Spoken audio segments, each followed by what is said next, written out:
Kalau saya sudah disunat, itu yang paling saya takut masuk Islam, tapi tetap saya lalui. Ya, saya mau ke masjid pun berpikir mau ke masjid. Ditanya, saya mau sholat, Pak Kiai, boleh nggak saya ke masjid? Iya Pak, ya sudah bersyahadat, tapi di bawah drohout belum potong. Boleh nggak saya nggak usah potong Pak Kiai? Saya kan bekas pendeta, jadi tidak usah dipotong. Jangan. Nah ini bonus lah Pak, nggak bisa bonus-bonusan, nggak ada. Wah, datang 3 hari kemudian yang sunat saya itu orang Muhammadiyah, namanya Mantri Salim, orang kesehatan puskesmas. Itu kalau ketemu di jalan, dia kasih selamat salam sama saya, selamat pagi pendeta, sama bilang sore. Ternyata dia yang mau sunat. Ini kalau masih dendam, habis biar kau selampu ini. Begitu diambil bambu apa itu Pak? Ya inilah alat sunatnya. Ada karet diikat dengan karet di ujung. Sudah tua bambu itu tapi kuat. Dijepit drohout saya. Kacau ini. Ditarik ujungnya, potong. 2 minggu tak bisa pakai celana. Begini terus saya.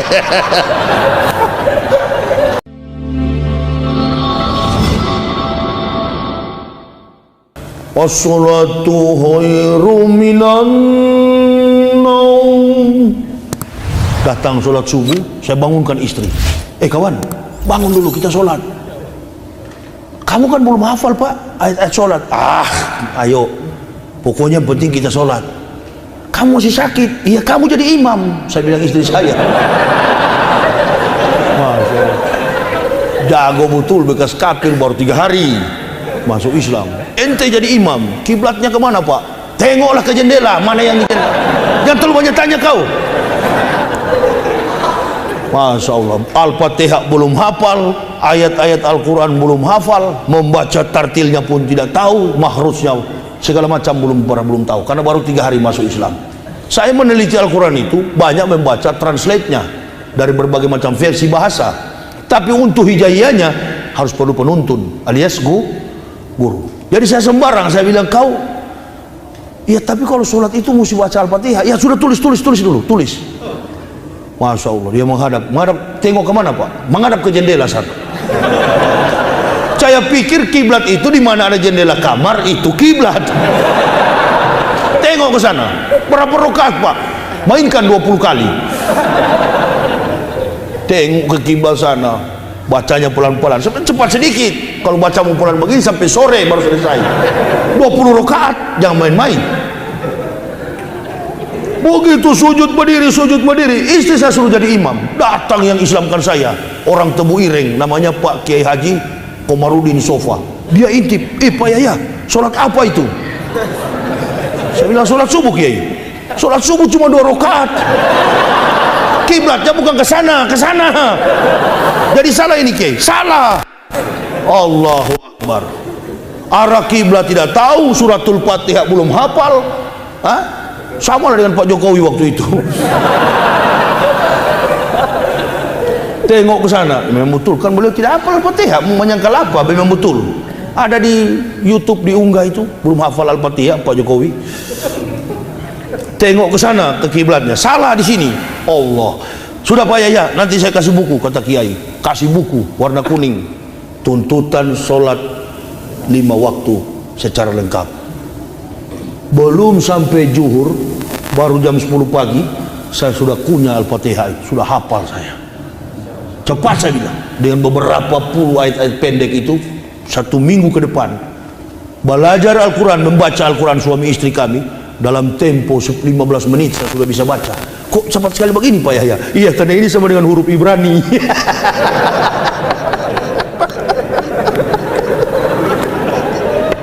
Ini sama dengan huruf Ibrani Kiai, jadi saya tahu. Oh begitu ya, cuma di Ibrani tidak ada harokat. Ya, tidak ada harokat dalam Ibrani itu. Makanya tidak ada musabaqah tilawatil Kristen.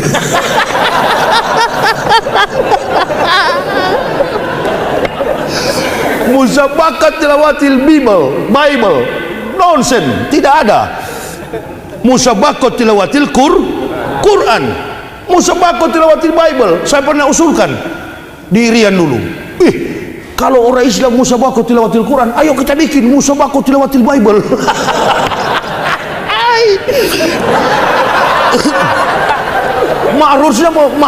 Mahrusnya itu harokatnya mau tarik dari mana? Tulisannya bahasa Yunan, Rum, bahasa Yunani, Greek. Bagaimana kita mau tarik mahrusnya? Sedangkan menyebut pencipta saja mereka tidak ada lam tasjid, makanya mereka sebut Allah secara Latin menyebutnya Allah. Allama. Padahal dalam makhraj Hebrew and Hijaiyah Arabik dia kan disebut Allah, kan begitu. Dan karena dia tidak mau paham masalah itu makhrajnya, maka disebut Allah. Allah Bapa, berkatilah hari Pancasila ini.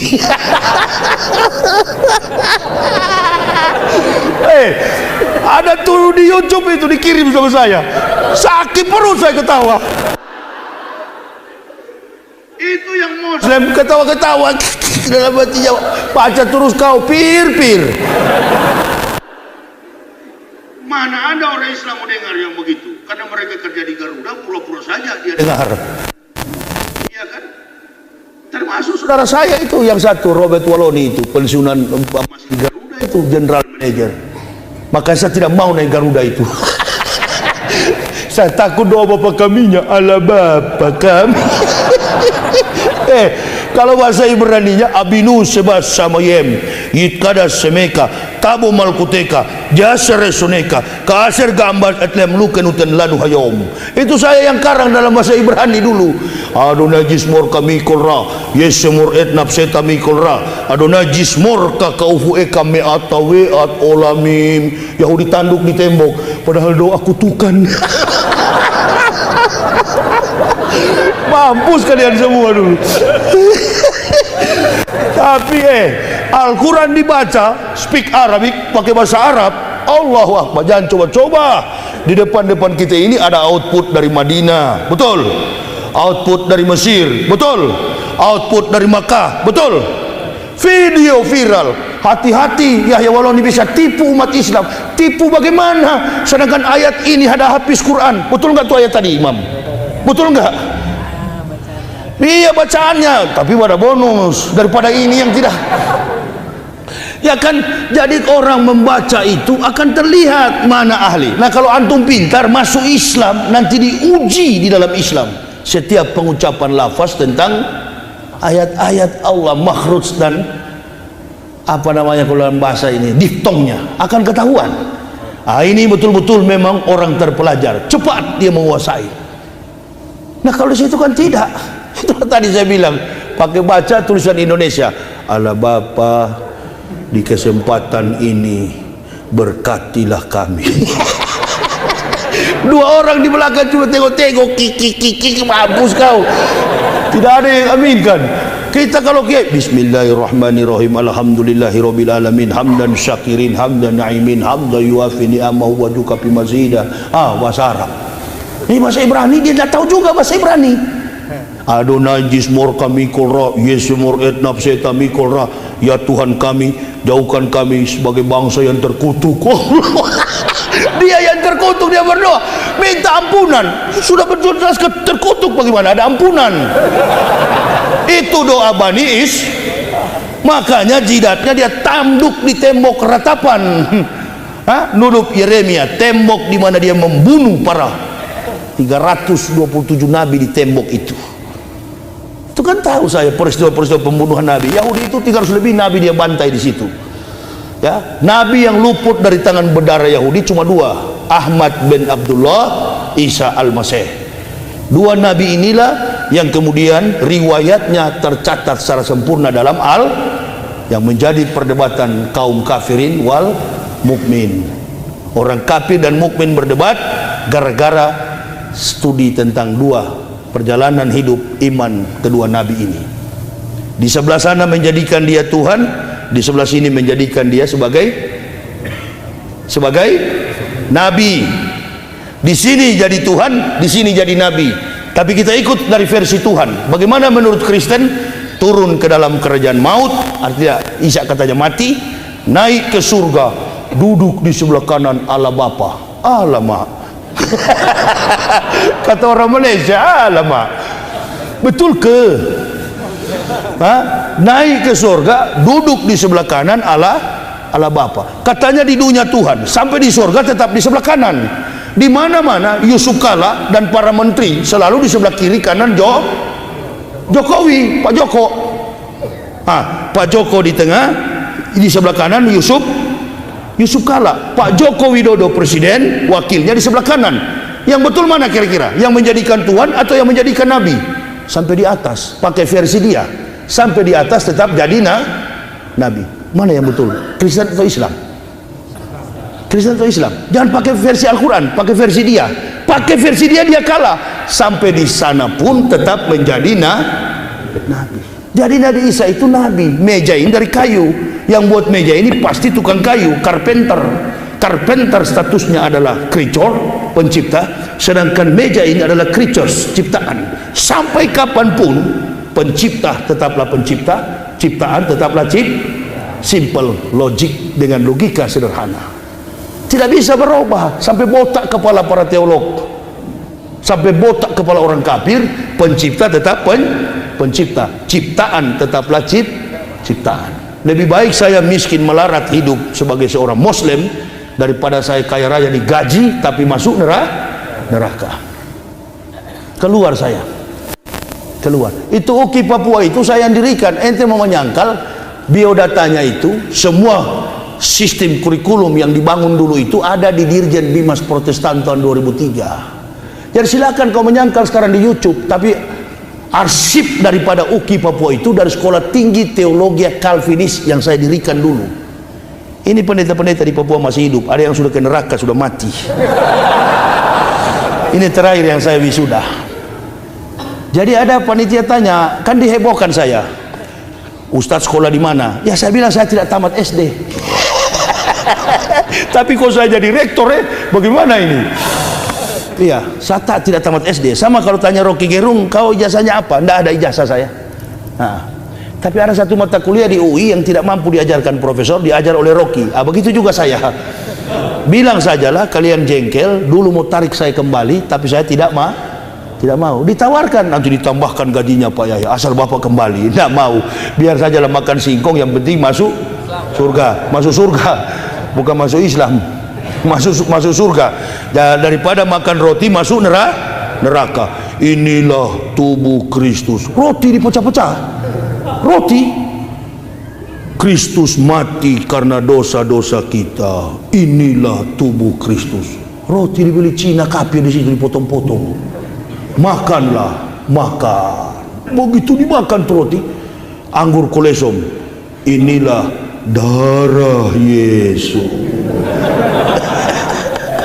Minumlah kalian, darahnya sebagai lambang penebusan dosa-dosa kita. Allahu Akbar. Minum. Waktu minum itu, ibu-ibu yang tak biasa minum anggur pulang dari gereja miring. Karena mengandung kadar alkohol 5% anggur kolesom. Itu saya lakukan lama kok. Bagaimana? Di Islam boleh minum anggur. Hamer haram, judi haram, hamer haram, gahwa halal toyiban. Anak sarap gahwa, bismillah. Kalau di Islam bukan anggur, air putih. Ini kalau air putih begini minuman orang di rumah sakit. Kalau minuman penceramah gahwa, kopi ireng. 2 minggu saya bisa bahasa Jawa kalau tinggal di Jawa sini. Tapi keras tetap tidak boleh robah. Ini sudah karakter. Jangan suka-suka ikuti cara orang, pakai cara sendiri. Mengikuti gaya-gaya orang itu tuh jadi penjilat akhirnya. Biar saja dengan gaya begini, gak usah robah-robah. Di dalam Islam itu kan ada 4 sahabat Nabi. Ada yang Abu Bakar, Utsman, Ali, dan Umar bin Khattab. Ustadz Somad mungkin Abu Bakar, tapi saya tetap Umar bin Khattab. Apapun tetap saya libas. Kau lapor, semakin kencang saya ceramah. Yang lain kau sudah dilapor merayap masuk di kolong, ekornya termasuk. Saya kau lapor tambah kencang. Begitu ya. karena saya tahu bahwa ini bukan permainan dunia, bukan laporan yuridis, laporannya harus vertikal. Salah sih pendeta-pendeta itu, harusnya jangan lapor UAS ke polisi, lapor ke Yesus. Keluar dari ruang gereja, assalamualaikum sus. Waalaikumsalam, ada apa? Itu Yahya Waloni itu kurang ajar betul. Engkau kan adalah Tuhan. Iya, lalu Tuhan kamu? Iya. Tolong tuh Yahya Waloni itu ya sus, dia sering keliling Indonesia pakai mobil, biar mobilnya masuk jurang dan dia mati satu keluarga. Yesus bilang sulit juga, karena aku kan Tuhan untuk kamu, bukan untuk dia. Mantap jiwa, Allahu Akbar. Nah, nggak mempan. Oh, jadi ente bukan Tuhan untuk dia? Bukan. Kita kan Tuhannya Kristen, bukan Tuhan semua umat manusia. Nah, artinya silakan kau tuhankan apa saja, ya. Itu versi lakum dinukum waliyadin. Nah, nggak mempan, lapor ke Tuhan. Assalamualaikum Tuhan. Waalaikumsalam warahmatullah. Ada apa? Matius, Markus, Stefanus, Tetanus. Ini Tuhan, ini Yahya Waloni dengan Ustadz Abdul Somad ini sudah menyinggung agama kami. Nah, lalu coba Tuhan hukumlah lidah mereka itu, apalagi itu Yahya Waloni itu. Coba kalau dia bawa mobil biar di tol Solo, tol itu juga kan yang bangun Pak Jokowi. Kebetulan Pak Jokowi kan senang sama kami, karena kami kan kemarin waktu pilpres semua pilih Pak Jokowi. Tuhan jawab, jangan, kamu itu kan kafir. Di mana Tuhan? Ya, baik di kitabmu maupun di kitab Al-Quran. Coba kamu buka dalam Markus 23 ayat 9, kata Tuhan. Markus berapa? 23 ayat 9. Kau bawa Alkitab nggak? Bawa Tuhan. Ya buka. Karena ini Alkitab kemana-mana kan pakai kitab. Pergi ke gereja hari Minggu, awas, tunggu hari Minggu Bu ya. Ibu lihat nanti, rok pendek, kitab tebal begini. naik bukan naik mobil, motorcycle. Sudah miskin, kafir lagi.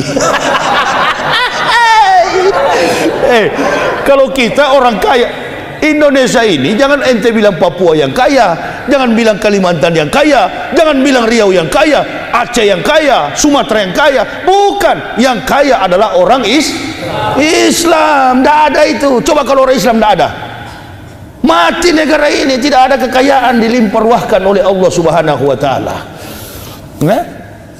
Buka Markus 23, apa bunyinya? Jangan seorang pun di dunia ini kamu panggil Bapak, hanya satu Bapamu, yaitu Dia yang di surga. Kamu tahu siapa yang bicara itu? Ya, siapa? Yesus. Nah, kalau Yesus yang bicara begitu, Dia Tuhan atau bukan? Ya jelas bukan dong. Nah, kenapa kamu tuhankan Dia? Coba kamu buka Al-Quran. Di mana? Al-Maidah. Laqad kafara allazina qalu innallaha masihub ibnu Maryam. Kafirlah orang-orang yang berkata Isa anak Maryam adalah Tuhan selain Allah. Sudah jelas? Sudah. Berarti saya kafir ya? Iya, kamu kafir. Dua perbandingan ayat dari dua versi Bible yang berbeda. Yang benar adalah Al-Quran sebagai pelurus. Ente di sana yang salah, Al-Quran yang meluruskan. Jangan dijadikan sebagai Kalau saya nonton Zakir Naik pun itu bukan ahli debat, bukan, dia apologet. Dia bukan kristolog, dia apologetik. Orang yang mempertahankan keyakinan tidak secara eksklus atau eksklusivisme itu adalah apologetika, bukan kristolog. Kristolog itu mata kuliah di Kristen, mempelajari tentang antropomorfisme, bentuk-bentuk fisik antropos yang ada pada orang yang bernama Yesus atau Isa Al-Masih atau Yesus Masya. Studi tentang fisik, reinkarnasi Kristus, Tuhan yang menjelma menjadi manusia, atau Tuhan turun pangkat jadi orang naik pangkat jadi Tuhan. Nggak bisa. Semuanya itu harus dikaji secara historis kritis berdasarkan panduan ayat-ayat yang menceritakan tentang sejarah.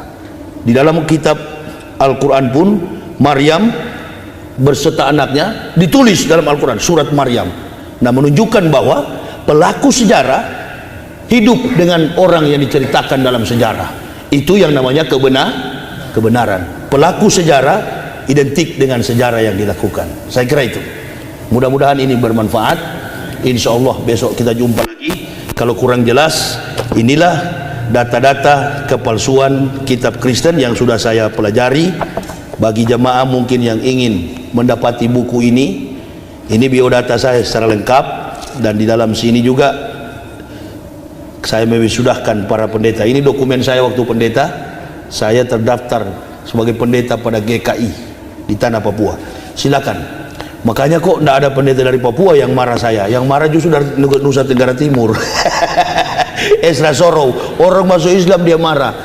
Ini kafir ini tahun 2007 dia bilang katanya Yahya Waloni lari debat dengan dia di Surabaya. Kapan pernah terjadi itu? Dasar pembohong. Nggak pernah ada pendeta yang berani. Sekarang saya tantang satu Indonesia. Saya tantang satu Indonesia berdebat di Istora Senayan, Jakarta. Jangan di Surabaya, jangan di Solo, kecil. Istora Senayan, Jakarta. Saya tidak perlu pendamping kalau debat, karena saya ahli di bidang itu. Saya tidak akan menggunakan Al-Quran untuk menyanggah argumen kafir. Saya akan menggunakan kitab dan argumen dia sendiri untuk mematahkan dan mengalahkan sekaligus konsep ketuhanan yang mereka imani. Saya nggak perlu pendamping dari pihak siapapun. Adapun pendamping saya hanya satu, Solahuddin Hasibuan, Ustadz yang di Palembang, output dari Gontor. Itu yang mendampingi saya. Tapi beliau tidak boleh bicara karena ini bidang saya. Itu bidang saya ini nggak sembarang juga orang bisa tahu. Jadi ada bilang, oh banding sini, ayat sana dibanding dengan Al-Quran. Itu bukan ahli, itu debat awam, hanya membaca. Sama dengan kita orang Islam bilang begini, kalau dia Yesus itu adalah Tuhan, ini argumen awam dan mudah sekali patahkan oleh pendeta kalau argumen itu. Kalau dia Tuhan, kenapa dia disalib? Kenapa dia berteriak Eloi Eloi lama sabachthani? My Lord, why you have forsaken me? Kenapa ya Tuhanku, mengapa kau tinggalkan aku? Kalau debat dengan pendeta, doktor, profesor, kaliber, dia akan jawab, yang kami imani dia Tuhan, bukan kemanusiaan dia yang tersalib, tetapi keilahian yang bersembunyi di dalam manusia Yesus. Antum mau tanya apa lagi kalau sudah begitu?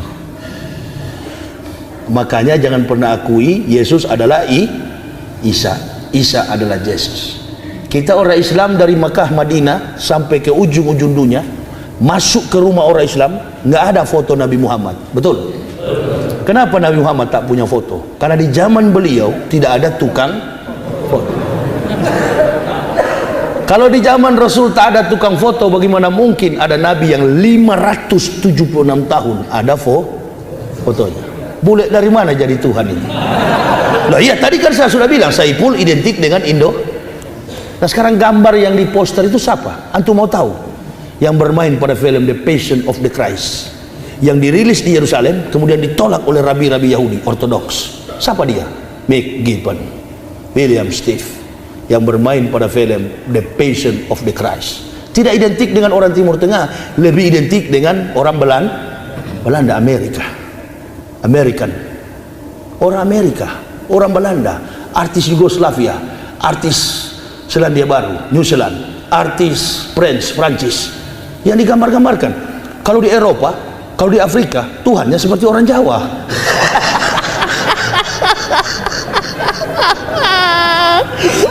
Namanya Suyono, begitu. Jadi menipu, mengkamuflase sebuah kasta, mengkamuflase sebuah kasta, ditipu di masyarakat ini. Untuk menutupi kebohongan kitabnya, dihadirkan manusia tersiksa seolah-olah mati di kayu salib. Padahal eksekusi salib itu bukan Tuhan disalib, mustahil Tuhan disalib. Yang tersalib itu adalah Barsabas, yang menyalibkan adalah eksekusi di Golgota. Golgota itu artinya Bukit Tengkorak. Bukit Tengkorak sudah digunakan oleh Romawi dari tahun 65 sebelum Masehi. Penjahat-penjahat kelas kakap disalib di atas sampai runtuh dagingnya, tulang-tulangnya retak, tumbang di situ. Tapi tidak ada Al-Masih disalib di situ. Kalau betul Isa Al-Masih disalib di situ, yang pertama kali beragama Kristen bukan orang Asia, Afrika, Amerika, Eropa. Yang pertama kali beragama Kristen pastilah orang Yahudi. Apalagi dikisahkan dalam New Testament itu, tanah terbelah dua, orang mati bangkit kembali. Kalau debat saya mau tanya, nih orang mati yang bangkit apa pulang kampung atau bobok lagi? Hei, setiap peristiwa besar pasti ada monumen peringatan. Pasti di mana-mana ada peristiwa besar. Saya lewat di kota Solo ini tadi mau cari laundry, masuk ke kota Solo sana, ada gambar Soekarno duduk membaca. Taman Manahan atau apa itu? Iya, saya bilang istri saya, yuk kita mampir sebentar situ, duduk kita. Jangan Pak, kamu itu banyak orang kenal, apalagi dulu kau hantam-hantam Megawati. Iya juga ya. Ada Soekarno duduk, berarti ada filosofis yang tergambar dalam kisah storynya. Mungkin di situ dia pernah membaca. Atau mungkin Soekarno identik dengan buku, memberikan ironis kepada penduduk kota Karanganyar, Solo, Manahan di sini supaya pintar membaca, harus rajin membaca, jangan pemalas.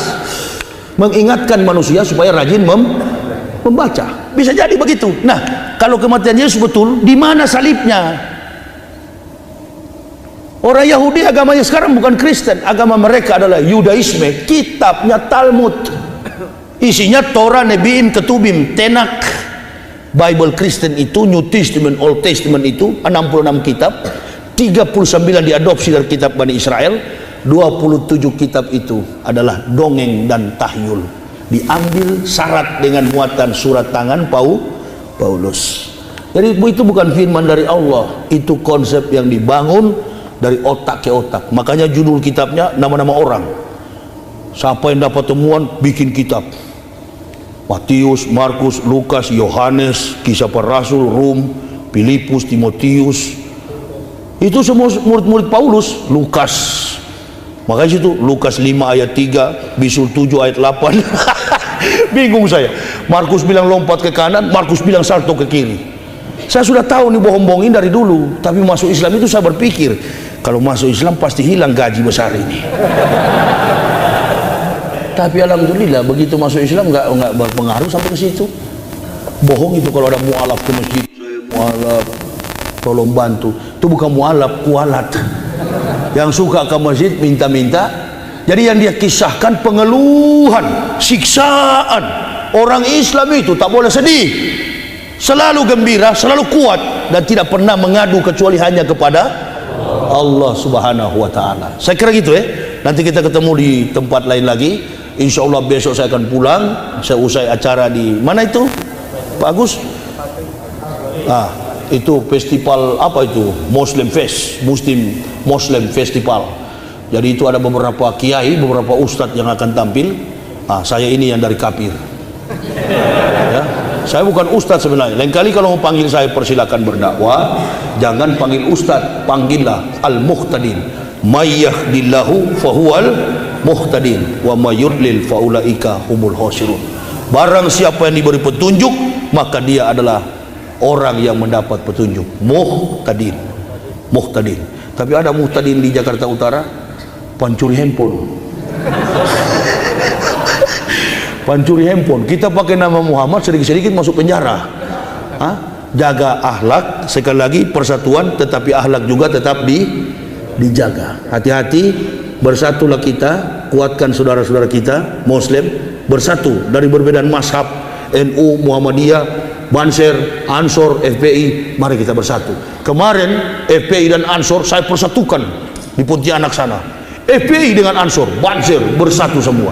Tinggal di Jawa lagi saya mau bikin bersatu. Saya pernah ceramah di Solo sini, di Gunung Lawu sana. Pas saya ceramah, di bawah juga ada Banser dengan kiai siapa itu yang rambut besar. Turun saya begini, dia kasih Assalamualaikum Ustaz. Waalaikumsalam. Jangan bakar bendera ya. Siap. Dia nyaut juga siap. Tidak. Maksudnya jangan bakar bendera tauhid. Lantang juga dia, siap. Dia tidak lempar saya dengan batu. Pengawal saya sudah duluan ke depan. Karena di mobil ini kan saya dari 13 tahun berdakwah cuma bertiga. My bodyguard itu anak saya, badannya besar sekali bodyguard saya itu, namanya Muhammad Ibnu. Saya ada bodyguard di mobil itu, tingginya 193 cm, oh, badannya kekar, namanya Muhammad Ibnu Syawal.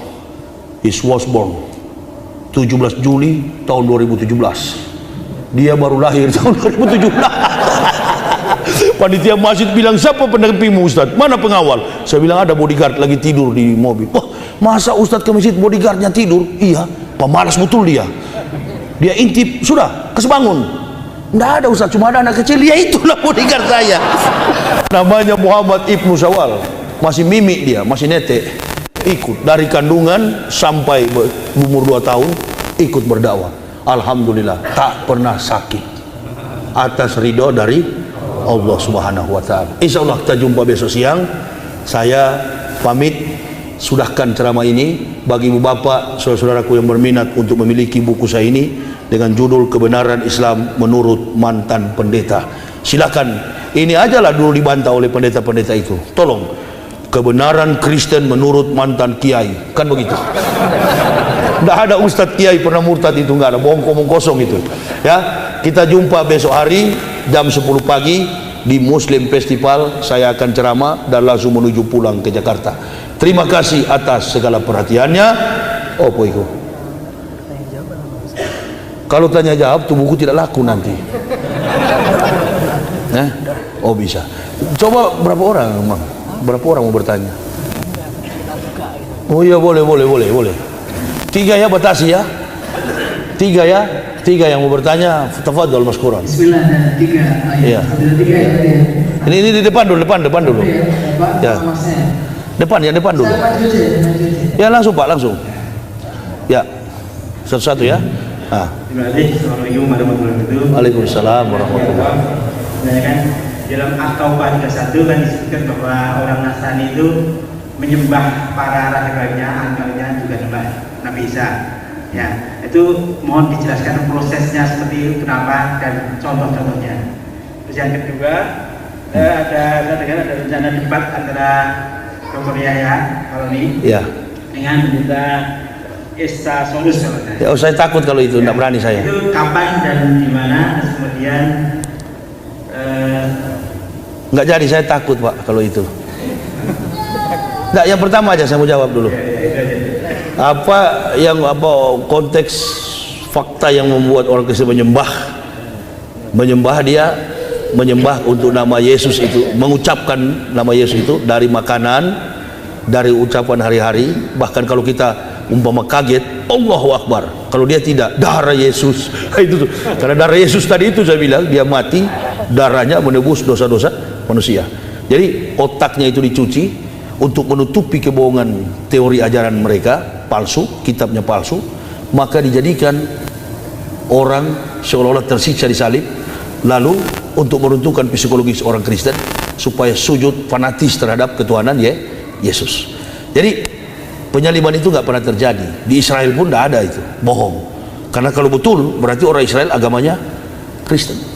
Itu sudah ya, saya kira. Jadi dalam ucapan tutur kata terkait dengan si kafir itu, debat itu sebenarnya diselenggarakan oleh Abdullah Wasian Foundation Surabaya. Gagal, ada WA ke saya karena Esra berkoar-koar di medsos, akhirnya batal. Nah, adapun yang beredar di luar-luar itu buatan Esra sendiri. Dia buat sendiri seolah-olah debat di TV One. Bapak jangan tanya ke saya, harusnya tanya ke TV One. Ini kafir ini tahun 2007, ini Esra ini begini. Gereja itu saya jelaskan dari atas dulu. Gereja itu pimpinannya, kalau kita MUI kan, kalau dia bukan MUI, PGI, Persekutuan Gereja Indonesia. PGI itu ketuanya itu Profesor Doktor. Kalau dia yang ngomong, kalau dia yang bicara, akan ada debat. Yahya Waloni ini begini. Nah, itu perlu dipertimbangkan oleh jamaah. Tapi ini kan belum tahu ini Esra ini pendeta atau bukan. Karena setiap dia pidato nggak ada jamaah begini. Bapak belum tahu nih permainan Kristen. IT, informasi informasi telekomunikasi, handphone ini, itu mereka yang kuasai, salibis. Bahkan TV swasta pun milik orang-orang kafir. Jadi sengaja dia lempar ke publik itu Sementara saya tidak tahu. Makanya kalau jemaah tanya saya bingung. Kalau betul terjadi debat di TV One, pasti TV One menelpon saya. Makanya bapak lihat, saya sudah jengkel, saya rekam di tahajud itu dan saya viralkan. Karena saya buta soal begini, handphone, nggak tahu saya viralkan.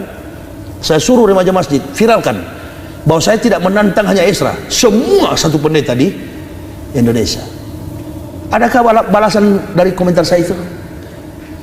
Saya minta bukan di TV One, bukan juga di Surabaya, kan sudah gagal karena mulutnya berkoar-koar, akhirnya tercium oleh BK, Badan Kemunafikan Umat Beragama itu. Nah, karena di situ kan terkumpul munafik-munafik semua, biar ada di sini tidak peduli saya. BKUG itu kan Badan Kemunafikan Umat Beragama. Jadi dia baku puji itu agamanya betul, di belakang-belakang dia baku jelek. Munafik nggak itu kira-kira? Lebih baik orang kafir pun kalau bilang agamanya lebih betul dari agama Islam, bagus dia, walaupun kafir tapi jujur. Yang kurang ajar ini yang beragama Islam tapi mengaku agamanya sama dengan kafir. Itu kafir, lebih kafir daripada kafir. Boleh kira-kira? Jadi mengenai debat itu, tanya aja sama Esra langsung, di mana Esra? Saya mau urus jadwal begini padat, belum lagi November Maulud Nabi di mana-mana saya ceramah. Nggak ada urusan saya dengan itu. Dan saya menantang satu kali 24 jam. Bukan main-main saya bikin video itu satu Indonesia. Ini saya ceramah begini, ini kan sebentar di YouTube. Satu Indonesia tonton. Bapak mau tanya saya. Kalau betul jadi debat itu, TV One sudah ada iklan. Nah, begitu lagunya. Ustadz Yahya Waloni baru muncul tuh monyet kafir itu. Bapak kalau Esra saya sudah tampelin ini. Jadi kira-kira begini Pak, tanyakan ke Karni Ilyas. Karni Ilyas satu kompleks dengan saya di Cibubur di kota wisata. Lari pagi dia yang suruh saya ceramah di TV One. Banyak televisi mau undang saya tolak. Lumayan dokter, biar begini ceramah 1-2, katanya supaya jadi kaya begitu saya tolak. Sedangkan orang mau atur dakwah saya di Jakarta, event organizer, saya usir dari rumah. Saya ini ustadz liar, saya tidak suka dikawal dan saya juga tidak suka rame-rame, karena kalau rame-rame kita mudah diadu domba oleh kafir. Saya tidak pernah gabung di NU Muhammadiyah, nggak mau saya, tapi saya senang kalau umat Islam ini bersatu. Allahu Akbar. Saya yang persatukan Bashir dengan apa itu FPI di Sumatera Riau itu. Karena saya ceramah, saya bilang jangan kalian saling berkelahi, sayang menyayangi. Justru kelemahan kita di situ. Jadi mengenai saya debat dengan si kafir itu, tanyakan langsung ke TV One proseduralnya. Betul nggak nih Yahya Waloni jadi dengan si kafir ini debat di TV One? Karena saya menantangnya di Istora. Saya nantang seluruh Indonesia kok, bukan cuma dia. Masuk dia, jangan sampai lepas, saya bilang begitu. Ada viral nggak itu video saya itu yang menantang itu? Ada viral nggak itu? Nah itu kan saya tantang, bukan cuma Esra. Itu Esra itu bukan kalah saya Pak. Dulu kalau waktu saya masih pendeta jauh, dia nggak usah lawan saya lah. Satu malam saya didik santri SMP atau SMA saya didik, lawan Esra besok kalah Esra. Bapak mau tahu nggak, di kepala saya ini ada 13.600, cuma 13.677 pertanyaan. Saya nulis buku ini Pak, setebal 400 halaman begini, sudah ada 19 judul buku. Cuma karena saya tidak ada donatur dalam Islam untuk mencetak, dan saya tidak mau mengeluh. Saya satu-satunya pendakwa yang tidak pernah mengeluh kepada pengusaha Muslim. Boleh tanya kalau ada. Saya berjalan dengan iman, tidak pernah saya ada donatur. Kemana-mana pun kami datang dengan biaya sendiri. Kalau ada diberi, saya alhamdulillah kami terima. Tapi mengeluh, Islam tidak mengajarkan tangan di bawah, Islam mengajarkan tangan di atas. Makanya saya bilang, kalau ada mualaf yang minta-minta di masjid, bukan mualaf, kuwalat. Nah makanya saya bawa buku itu, karena saya sudah, mobil saya ini dari Jakarta, saya sudah coba pakai air wudhu di masjid. Saya pakai air wudhu, saya taruh di mesinnya, tidak hidup tuh mobil, saya starter. Oh rupa-rupanya dia pakai Pertalite. Karena dia pakai Pertamax, dia pakai Pertalite, saya mesti bawa buku ini supaya bisa beli Pertalite gitu. Kalau minta-minta itu bukan watak orang Islam. Makanya kalau goblok, otak tumpul, perut apa itu hidup miskin, jangan masuk Islam, karena Islam bukan agama pelarian. Islam itu tidak membutuhkan kuantitas, yang Islam membutuhkan kafir-kafir itu adalah kualitas.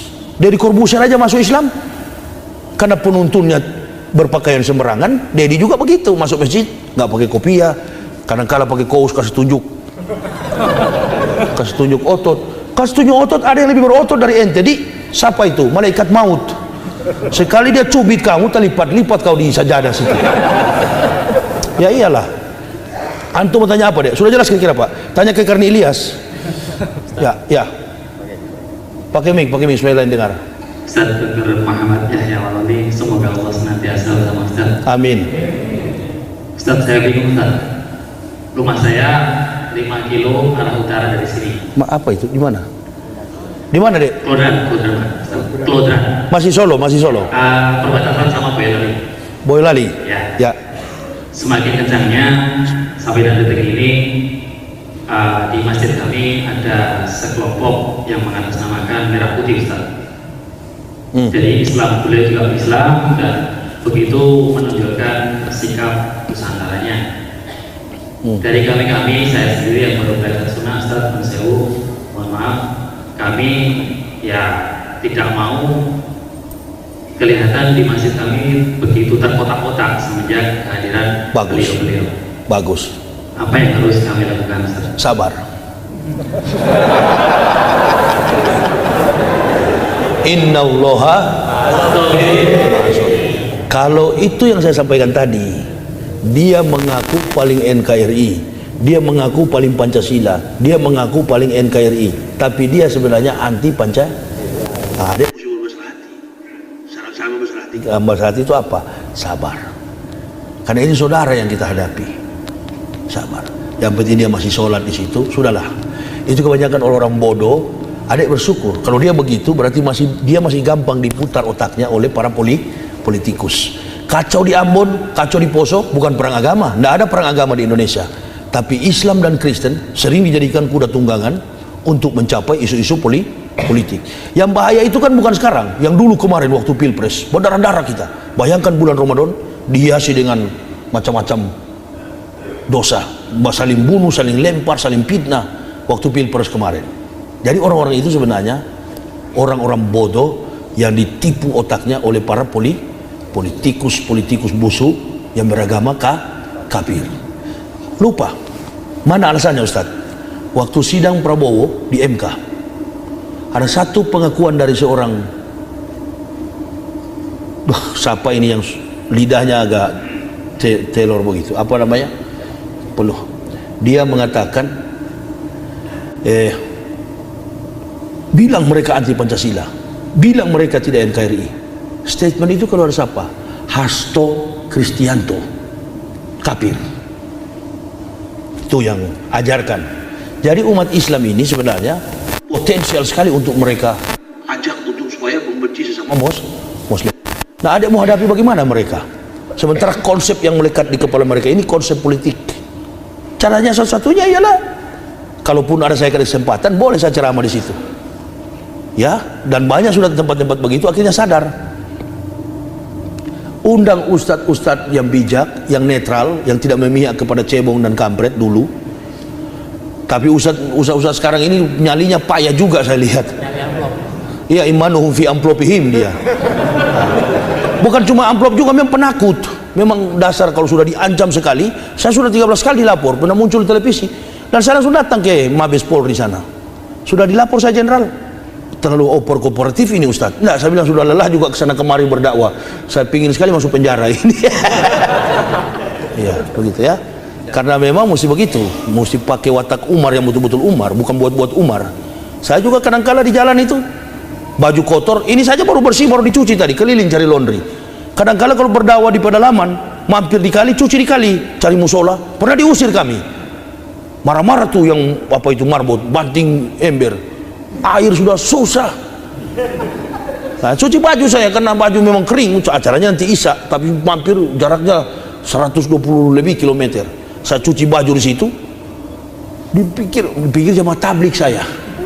Parkir mobil di situ, istri anak tidur di tempat akhwat itu, cuci baju. Begitu nilai saya, Saya bilang, berapa banyak air dibayar tiap bulan? Pak Ustadz, ya Masya Allah, rezeki apa yang datang sama saya? Rezeki apa kau banting-banting itu ember tadi? Bukan Ustadz, saya kira Ustadz Huruj. Kurus itu kan jemaah tablik yang kadang-kala datang satu kompi, habis itu air mau bayar. Masya Allah, saya sampai sabarlah Pak Imam, nanti saya bayar 2 kali lipat. Berapa tiap bulan air dibayar? Enggak apa Ustadz, mampu kuat-kuat jemaah di sini. Pergi dia ke tempat tak tahu kemana, datang pedagang baju, sudah terkumpul orang di situ, jadilah ceramah di situ. Tambah hari, tambah jadwal. Nah itulah manajemen saya, ketemu langsung ceramah. Kalau yang lain mesti antri dulu kawan. Nah, antri dulu, hitung dulu berapa, iya kan? Perhitungannya berapa, budgetnya segala macam. Datang. Satu kali ceramah huha-huha puluhan juta. Aduh, saya tadi baru lihat, Masya Allah, ekonomi orang yang di kota agak makmur. Sayang saya jalan ke sana keliling, Allahu Akbar. Ya mudah-mudahanlah Solo ini nanti dirubah oleh Allah. Yang penting kita perasaannya tetap cinta kepada Pak Soeharto, Haji Muhammad Soeharto. Jangan percaya orang bilang dia itu bukan Islam segala macam. Orang-orang PKI itu yang anti sama Soeharto. Kita baru nanti begini baru ingat sama Pak Harto. Ayah saya tentara. Barani pernah satu waktu di dalam mobil taksi, orang jelek-jelekan Soeharto, sopir taksi. Dia langsung kasih berhenti, dia tampilin itu sopir taksi. Dia bilang, kau tidak tahu kita ini hidup karena beliau. Padahal memang pendukungnya. Ayah saya tentara angkatan darat. Jangan coba-coba jelekan Pak Harto di depan. Dia mau meninggal dunia, dia bilang jangan jelek-jelekan itu, apalagi kau sudah Islam. Alhamdulillah. Macan Asia. Tapi begitu Maswa duduki tempatnya, beliau karena negarawan mengalah. Padahal di belakang beliau hijau, tumbang juga macan Asia, karena betul-betul negarawan. Nah ini, yang mudah-mudahanlah Pak Jokowi, Legowo, kalau masih demo, sudah kasih aja lah, kasih Prabowo yang pimpin, bastotan, kuat Prabowo, kan begitu. Jangan kasih Pak Maruf Amin.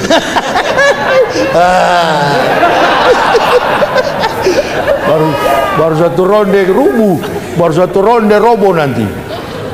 Ya. Insya Allah kalau Pak Jokowi tidak, berarti Pak Maruf. Pak Maruf bagus juga, kembali lagi jadi kiai. Yang kami tidak suka beliau jadi wakil itu.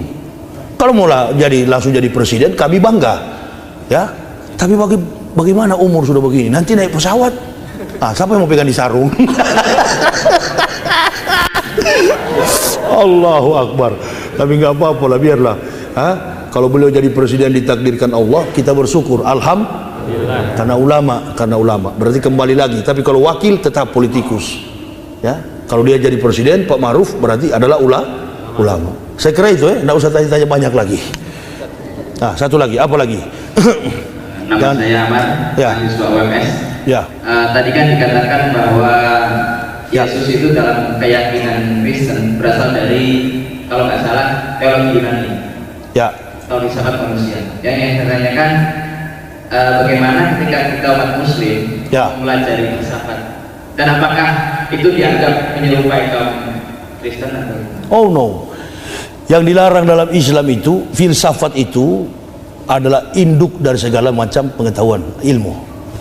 Seorang filsuf itu, semua muatan filsafat dalam segala macam kompetensi ilmu pasti ada filsafat, apalagi hukum. Nah, yang tidak filsafat itu kecuali fakultas ekonomi, karena perhitungan. Filsafat itu realitas perhitungan. Orang yang jago berhitung dia adalah filsuf. Adik kalau belajar filsafat itu pekerjaan membuang waktu. Semua dalam masjid ini kalau saya tanya, Robert Darwin mengatakan manusia dari monyet, pasti nggak setuju. Nggak setuju? Pasti nggak setuju. Tapi saya setuju. Nah, itulah beda. Karena saya belajar filsafat. Kenapa? Kepastian setuju itu karena perhitungan yang tepat. Siapa tahu waktu saya bertamu di rumah Darwin, ada foto memang omanya monyet. Jadi induk dari segala ilmu pengetahuan itu adalah yang tidak boleh dalam Islam, filsafat ketuhanan. Karena dia tidak bisa dihitung, dia bukan zat, dia bukan natural, dia bukan materi. Yang dihitung berdasarkan susunan elemen materi. Begitu ya. Jadi dia tidak bisa dihitung. Makanya sudah ditekankan di garis pembatas itu sudah jelas dalam Islam. La ilaha illallah. Sebenarnya konsep teori ketuhanan Yesus itu lebih berpeluang dalam Al-Quran. Dikatakan begini dalam Al-Quran, Isa itu orang yang terkemuka di dunia dan akhirat. Wah, ini kalau difilsafatkan bisa jadi Tuhan. Tapi tidak pernah ada peluang satupun dalam Al-Quran mengatakan bahwa Isa adalah Tuhan. Dia adalah manusia biasa yang diutus oleh Allah dengan cara spektakuler. Karena dari 3.500 tahun kemarin sini tidak ada nabi di tengah Bani Israel. Mujizat yang paling besar bagi Bani Israel dan yang paling besar dan paling terakhir adalah menghadirkan manusia tanpa konotasi seks, artinya tanpa hubungan biologis. Karena Allah masih sayang kepada Bani biadab ini supaya kembali ke jalan Allah. Tapi belum sekarang, nanti ke depan. Makanya Isa bertugas dua dalam Injilnya, meluruskan jalan hidup Bani Israel, dan yang kedua mengatakan mim badismuhu Ahmad, akan datang seorang yang bernama Ahmad. Gagal sampai sekarang. Bangsa biadab itu tidak beragama Islam, hanya sebagian kecil yang orang-orang ahli saja, bagian fisikawan, matematikawan, dan kemudian para artis yang kemudian masuk Islam mendapat hidayah. Kebanyakan Yahudi itu. Karena Yahudi dan Islam ini hampir sama sih, dia juga tidak memakan makanan haram, dan umur 8 tahun dilahirkan disunat sampai hari ini orang Yahudi. Makanya Maryam waktu mau dirajam dengan batu lari bersembunyi di pohon-pohon korma, ketakutan Maryam. Tapi Jibril datang, Rohul Kudus datang, pulang Maryam, bahwa kandunganmu itu karena kurnia dari Allah. Pulang Maryam. Karena di Israel sampai hari ini kan ada hukum rajam. Ketemu orang berzina, rajam dengan batu. Wanita tanpa suami, rajam dengan batu karena dianggap najis. Ketemu anjing, rajam dengan batu karena dianggap najis. Orang kusta, rajam dengan batu karena dianggap najis. 3 hukum rajam ini masih berlaku di tanah Israel. Nah, Maryam kebetulan lahir tanpa suami, tapi dilindungi. Begitu mau dirajam, anak ini terus bicara dari ayunan. Qala ini Abdullahi ataniyal kitab wa ja'alani nabiyya wa ja'alani mubarakan aina ma kuntu au soni bi sholati wa zakati madumtu haya. Jadi Nabi Isa itu menjalankan salat. Dia Islam atau Kristen kalau salat? Waktu dia sampaikan begini, Nabi Muhammad sudah datang atau belum? Al-Quran sudah ada atau belum? Sudah. Al-Quran sudah ada, buktinya sampai sekarang ayat itu masih ada. 19 Maryam 30-31. Kemudian dalam As-Sof 61, Yahudi kaget. Loh, anak baru potong pusar sudah bicara. Ketakutan Yahudi. Periksa kitab. Ini ahli-ahli kitab. Waduh, ada dalam Taurat, ada dalam Injil. Tunggu hari yang ke-8. Dia mau disunat nggak? Kalau disunat berarti dia inilah Mesiakah, Hamasya, atau orang yang dinantikan, Mesias. Begitu 8 hari benar disunat. Siapa yang sunat? Ananias wa Safira, Ananias dan istrinya Safira yang menangani kandungan Maryam. Jadi waktu Habib Rizik dilapor, harusnya orang Kristen jangan lapor. Siapa bidannya? Ananias dan Safira, istrinya. Itu kalau orang Kristen punya pengetahuan luas. Nah, begitu mereka mau rajam ibunya, anak ini bilang, wa idskola isabnu Maryama, ya Bani Israila, ini Rasulillahi ilaikum musaddiqalimah baina yadaya minat Taurat mbasisirum bi rasulil ya'ti mim badismuhu Ahmad. Tambah jengkel Yahudi. Loh, Ahmad dia sebut. Ada semua dalam Al-Quran, ada semua dalam kitab Taurat, Injil. Datang Nabi kita Muhammad sallallahu alaihi wasallam. Kalau ini peristiwa omong kosong, mana orang tua sini? Mana yang paling tua? Mana orang kita di antara kita yang paling tua ini? Umur berapa? Umur berapa? 63. Jujur sajalah, 63 tahun lalu Bapak bisa ingat secara detail peristiwa-peristiwa apa yang terjadi? Saya ceramah di Gorontalo, ketemu teman sekolah saya masih SD. Dia bilang, Ustadz, ente lupa 20 tahun lalu kita mandi di sungai, ente bawa lari saya punya celana. Kurang ajar sekali kamu dulu, Ustadz.